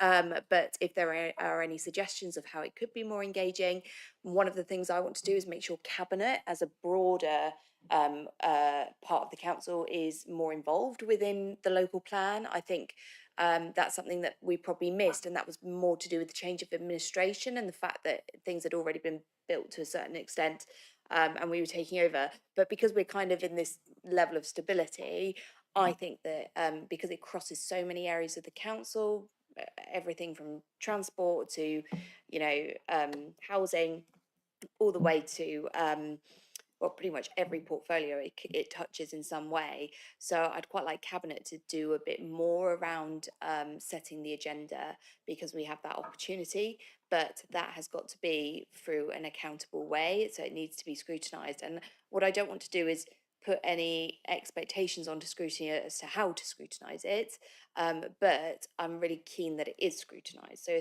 if there's anything that, you know, you guys and Scrutiny officers want to come up with, I'm really keen for that to happen, because I think it's really important we're all aware of what's going to be coming down the road, which is not going to be an easy ride in any way. Thanks. Thank you. Any more input? Councillor Rice, is that? Yeah. Yeah, just to comment on how to scrutinise it.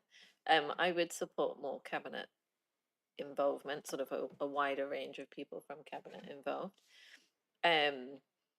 I'm all up for trying to have more people involved with the scrutiny than traditionally was involved with the working plan groups, whatever they were called, the local plan working group.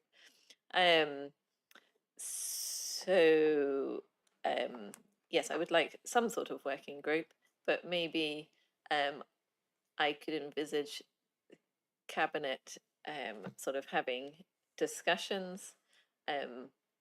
When you have too many people, then it can take too long, so it needs to be carefully managed. But you could have cabinet and officers having a discussion. Other councillors are able to listen in and then, but maybe not contribute so much at that particular point.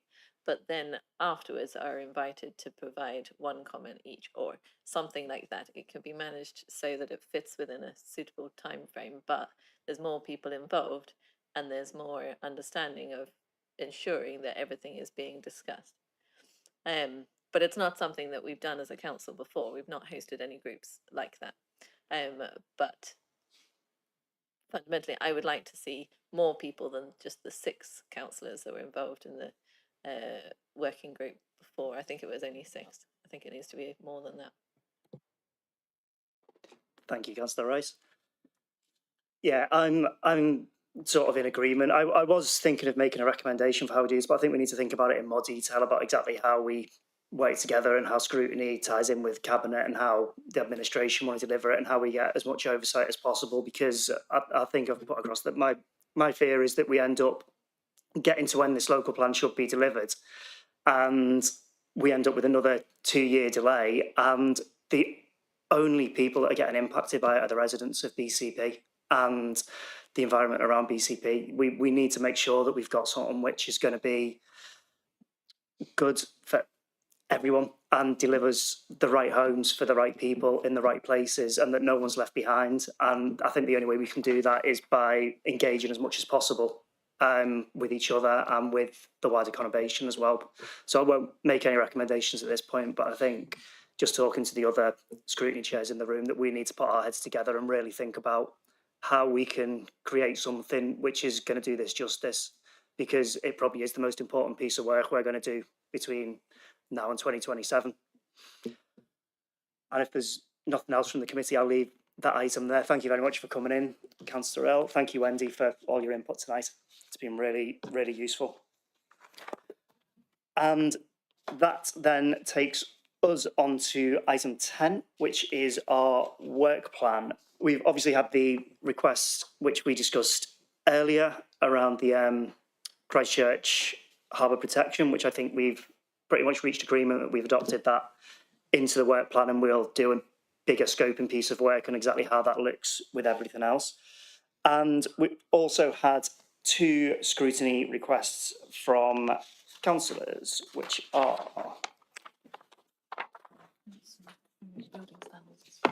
Yep, the first one was one which we actually discussed in the last meeting, which was the scrutiny request from Councillor Cooper around building standards, the effectiveness, enforcement and future of building inspections within the BCP area, with a focus on restoring local authority control and ensuring robust, impartial oversight.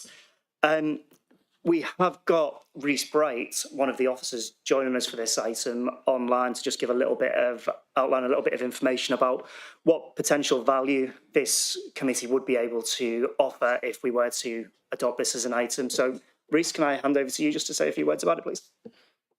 Yeah, absolutely. Thanks for your time. So I guess the first point to make is about the timing of the contribution we want to make. So a lot of the themes that we've perhaps identified internally that we want to scrutinise and make representations to around the role of our in-house building control team and the role of the private inspectors are themes that have been pulled out of the Grenfell inquiry stage 2 report. And government, in setting out their response to that, has set up an independent panel which is going to explore those themes and make recommendations back to government. In terms of the timing for that, the independent panel have got till October 2025 to make their recommendations to government, and then government will respond to those recommendations. So I think in terms of the best timing for us to make our representations would to be to align to seeing the outcomes of the independent panel, and my expectation would be amplifying what they're saying. So they've already in the report expressed the concerns over perhaps some of the inappropriate relationships and the conflicts of interest that arise where the private sector is delivering building regulation functions.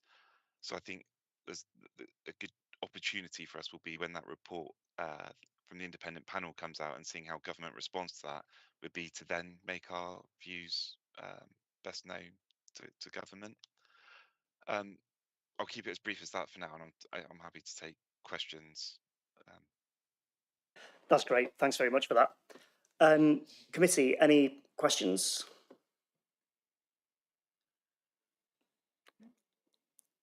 It doesn't look like it. So, yeah, we can discuss whether we want to add that. But Rhys, thanks very much for hanging on throughout the duration of this meeting to add that. It's really useful to know that that report is going to be coming. Did you say it was October 20 this year? Exactly, that's right. Independent panel makes their views to government in October of this year. Okay, great. Thank you very much. Committee, Councillor Tarling, you want to add something? Yeah, sorry. As some may know, my job, I'm a chartered building consultant, and I worked with a number of LABC, local authority building controls, and private inspectors. One thing Rhys didn't mention is the Building Safety Act has also come out, and an additional role has been created under the Building Safety Act in response to Grenfell, and it sits alongside but out with the building control regulations. So I think Councillor Cooper's statement that he made, I think in full council, or was made, I think by somebody in his group, actually was many mixed purposes.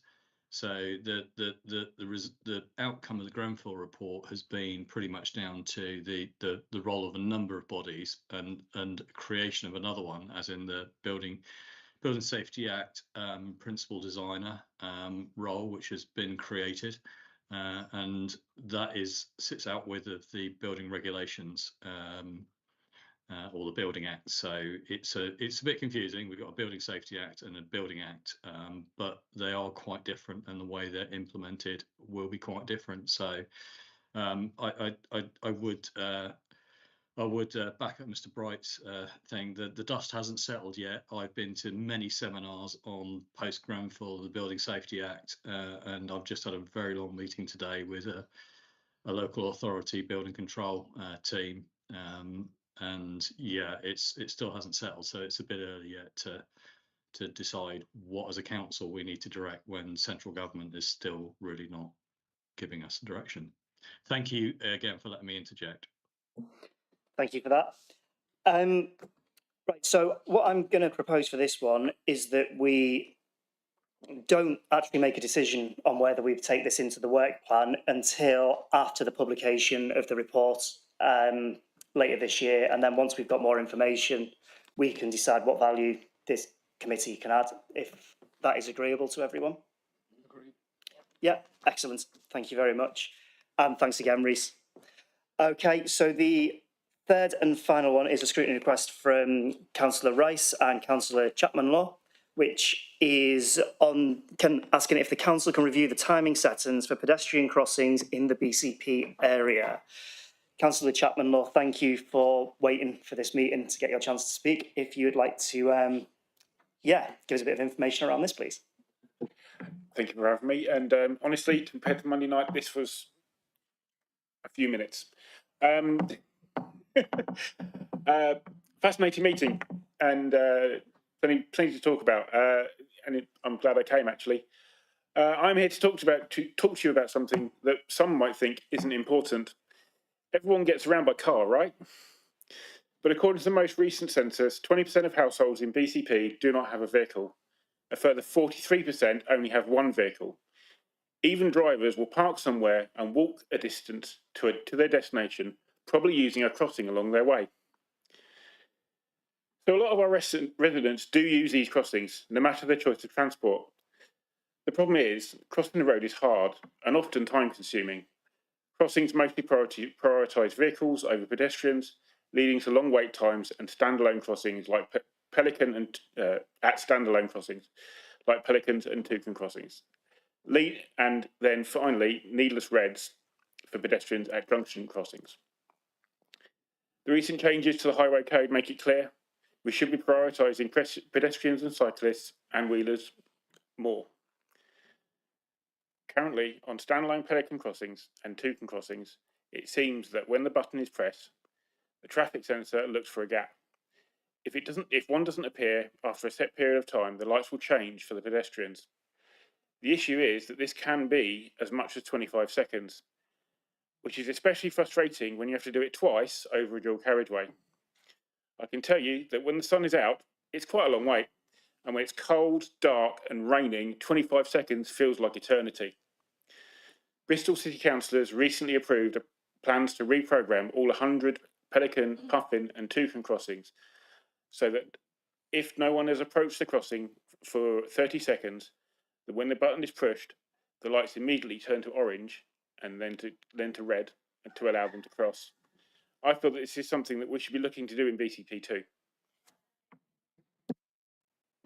Thank you very much. Councillor Rice, do you want to add anything while your name's also attached to this? Yeah, I thought this was a really good idea. It's something that I've been thinking about for well, since I became a councillor, and so there hasn't been much progress within the council in that 6 years. And I know cabinet members have also been keen on this, and so to bring it to scrutiny, a similar manner to how I brought the play streets forwards. It's a relatively minor thing, but it just needs a little bit of focus so that the changes actually happen. But yeah, you can speak to anybody that walks anywhere, and they will know of a crossing that they have to wait for apparently no reason, because there's lots of cars going past. There's no traffic lights at either end, so it's not connected to those. And it doesn't matter when the flow of traffic stops, but it makes a big difference to the person waiting, and especially if you're driving a car as well. I often feel I want to stop for somebody if it's raining, for example, or they've got young children, but the lights haven't changed, and so I can't stop. I would much prefer, as a driver, that they were able to cross immediately. So it's just about a very simple thing of looking, well, I don't know if it's simple, but it's about potentially doing a little investigation, me and Councillor Chapman Law and anybody else that's interested, having a couple of meetings with officers to understand what we can do in this area, and then we can verbally feedback to this committee. Thank you very much for that introduction. I should probably say I've got an interest because that 25 seconds, there's one crossing that springs to mind when you were saying that, and it's about 100 metres away from my local. And that 25 seconds feels a lot longer than that when you're that close to going for a pint at the end of a long week. So it sounds like a really interesting piece of work. Councillor Rice, you mentioned yourself and Councillor Chapman Law as it being something that you're interested in. The piece of work you did on Play Streets, where you acted as a kind of rapporteur rather than it being a full committee item at that point, would that be something which you'd be potentially interested in if it was added to the work plan? Yeah. Okay. Committee, any questions or comments? Councillor Gillett or Goodall, whichever one fit. Yeah, I mean, I think it's also worth bearing in mind that these things seem to be constantly under review. I have a resident of my ward who used to work for Siemens and likes to walk from his house to the pub actually and to other parts of Winton, and he regularly sends me emails telling me that that they've changed the pedestrian crossing on Alma Road, so he can't get across as quickly as he did before. And he even tells me the different programs that they use.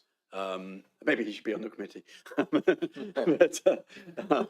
but I understand it is something which, I mean, he was telling me that it is something which is very regularly reviewed anyway within the council, which is why his favourite crossing sometimes gets changed one way. It's been changed twice since I've been a councillor. That's only 2 years. So it's worth bearing that in mind, I think. Thank you. Councillor Goodall?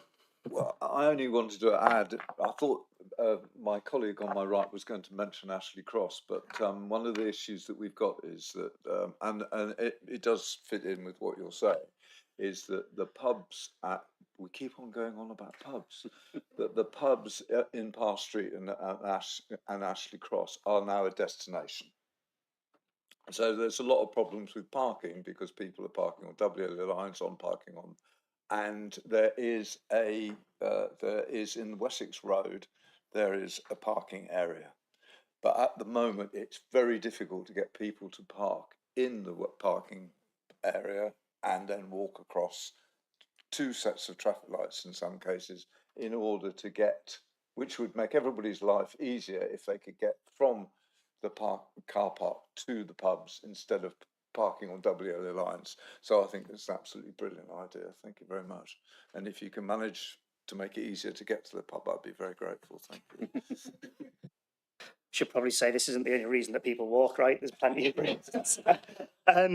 Okay, I'm feeling quite a bit of positivity to this. So are we happy to add this to our, Councillor Edwards? No, can I just add, I've got quite a few crossings around where I live, and the minute you press the button, they change. So we do have some that work like you wanted. The only time they don't is they're pressed too often. And some people don't even look at the road and press them. So when the cars come, there's like, who crossed the road, you know? So I think we need a bit of education on using them as well. Probably a good opportunity to, review in general. And I think as well, there's a little bit around the amount of time that lights stay green for pedestrians crossing as well, that not all of them are useful if you're not so mobile or you have a slower walking pace or you've got children with you and things like that. So perhaps it's a slightly bigger piece of work. Councillor Chapman-Lodge, do you want to add something? Just a point on that, you're probably lucky in that there was a gap big enough in the traffic that the lights went, oh look, there's no traffic there, I'm going to change. No, they do stop the cars. And the other point on the sort of the where's all the pedestrians gone when you're sat there on red when you're driving, and that mostly is down to the fact that the pedestrians got fed up with waiting and crossed in a gap in the traffic before the lights have changed, and then the lights have continued to change to red. I see that quite a lot because I do that quite a lot because there are sometimes gaps in the traffic and you will cross even though you've pressed the button already, and when the gap wasn't apparent at the time. It is a great shame. It is a great waste of time for everybody involved, and by shortening that wait time, you will reduce that. Just one question: has Bristol already done this, or are they about to do it? Are there any results? The article I found from highwaysmagazine.co.uk this afternoon stated that the Bristol City Councillors have recently approved plans to do it. So there was an article a couple of weeks before that, I think, which was saying that it was going to go to decision for the Bristol Council, and then it's actually been approved and is happening. Okay, really useful. So I'm going to propose that we do add this onto our work plan. Again, it doesn't have a date or anything like that on it at the moment, but if we can agree to add it by consensus. Yeah, great. Well, thank you very much for bringing that to us. We appreciate it, Councillor Rice. Can I just clarify then, can we get on with working with the officers? We don't need a date. Is that right? Okay, let me finish and I'll tell you. It's okay. So recently, I think as a lot of you know, the chairs and vice chairs of all of the Overview and Scrutiny committees and the Overview and Scrutiny board hold a regular meeting about resources and prioritisation and exactly what is needed where. And during our last discussion, it came up that the support that we've got from the Overview and Scrutiny officers, where there's currently actually a vacancy, there's limited scope to what can be offered to each of the committees. At the moment, constitutionally, we're all allowed to run a piece of work, whether that's a working group or a rapporteur or an inquiry day, and they can all be run concurrently at the same time. And that was adding a lot of pressure to the support which Democratic Services can offer, for example, for scoping out these items of work and when we're going to bring them and how they are.